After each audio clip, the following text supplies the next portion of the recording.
Et bonjour à tous, c'est Théo pour theobosich.com et aujourd'hui dans la série The Mac for All numéro 18, je vais vous montrer comment régler ScreenFlow, qui est donc mon logiciel qui me permet de capturer l'écran de mon iMac. Et donc après l'introduction habituelle, on va commencer la petite explication.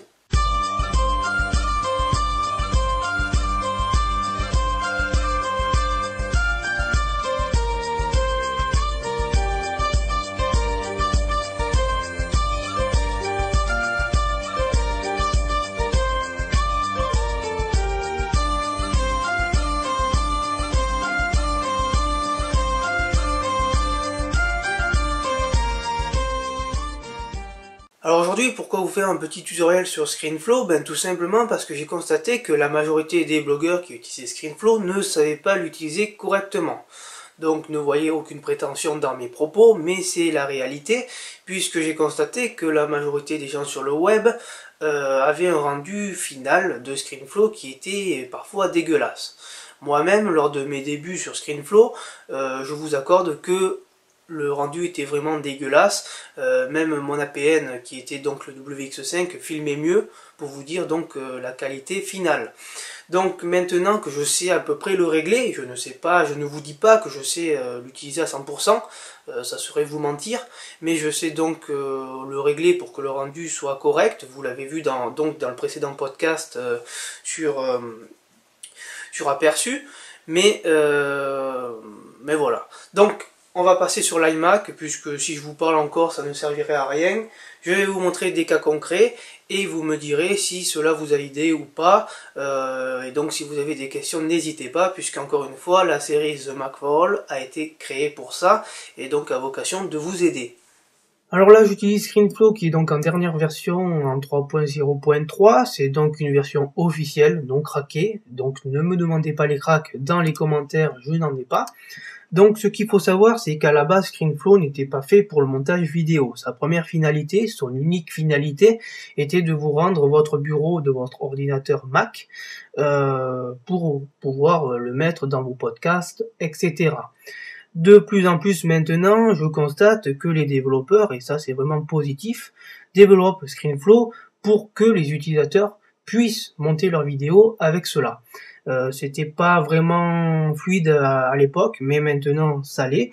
Bon, ça n'est pas équivalent à iMovie ni à Final Cut, hein, mais c'est vraiment correct. D'ailleurs, de nombreux blogueurs, de grands blogueurs utilisent ScreenFlow pour monter quotidiennement leurs vidéos, et je dois dire que le rendu est vraiment correct en termes d'encodage, en termes de qualité finale. C'est même parfois mieux qu'iMovie. Donc pour vous dire l'ampleur qu'a pris ScreenFlow.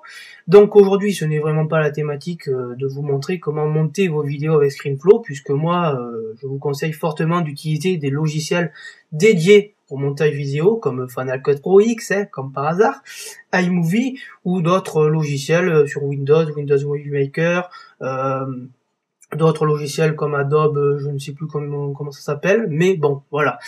Donc aujourd'hui, je vais vous montrer comment régler le rendu final de votre vidéo, de votre screencast. Screencast, je vais y arriver. Donc, il vous suffira, une fois que vous avez ici votre rendu final, de faire fichier, exporter. Voilà. Donc vous avez ici le nom du fichier, vous avez l'emplacement où vous souhaitez l'enregistrer. Après, vous venez ici. Donc moi, je le mets toujours à 100%. Voilà, pour que ça prenne l'ensemble de votre écran, hein, parce que je trouve totalement con que ça en prenne que la moitié. Donc ensuite, je viens sur personnaliser, je viens sur réglage, je viens mettre le type de compression H264, qui est donc le format universel. Donc je vais le mettre en optimal. Voilà, donc c'est un premier réglage à effectuer, optimal. Qualité optimale, donc 2 passes, donc la qualité est vraiment excellente. Donc par défaut, il vous met en 24 images par seconde, je vous conseille de ne pas le toucher. Vous faites OK. Ensuite, vous venez ici, et c'est donc là que beaucoup de blogueurs ne savent pas le régler, puisque le rendu se joue là-dessus. Vous mettez donc en 1920 par 1080 si c'est de la Full HD, ou 1280 par 720 si c'est de la HD standard. Ensuite, tu viens faire OK. Après le réglage du son, en termes de rendu, vous pouvez le régler, mais je vous conseille de ne pas le toucher, parce qu'après, si vous augmentez le débit ça va augmenter considérablement votre fichier final en termes de poids. Donc je le laisse comme ça. Et donc une fois que vous avez réglé la taille, que vous avez réglé donc le type de compression, vous pouvez donc lancer, faire OK.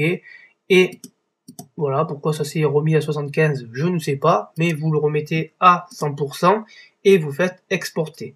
Donc là, je n'ai rien à exporter puisque je vous filme actuellement l'écran, mais une fois que vous aurez vos réglages effectués, vous faites exporter. Donc ScreenFlow va mettre une petite barre de progression ici.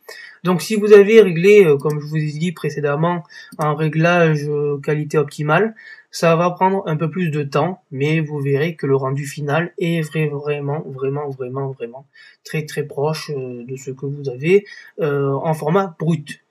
Donc c'est tout ce que je vais vous dire. C'était donc Théo pour theoboutige.com. Si vous avez des questions, encore une fois, n'hésitez pas, puisque la série a été faite pour ça.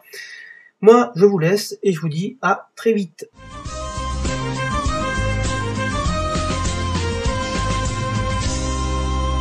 Alors voici un petit exemple, donc c'est le fichier que je vais exporter pour monter donc le podcast d'aujourd'hui qui est donc The Mac for All numéro 18 dédié à ScreenFlow, au réglage de ScreenFlow.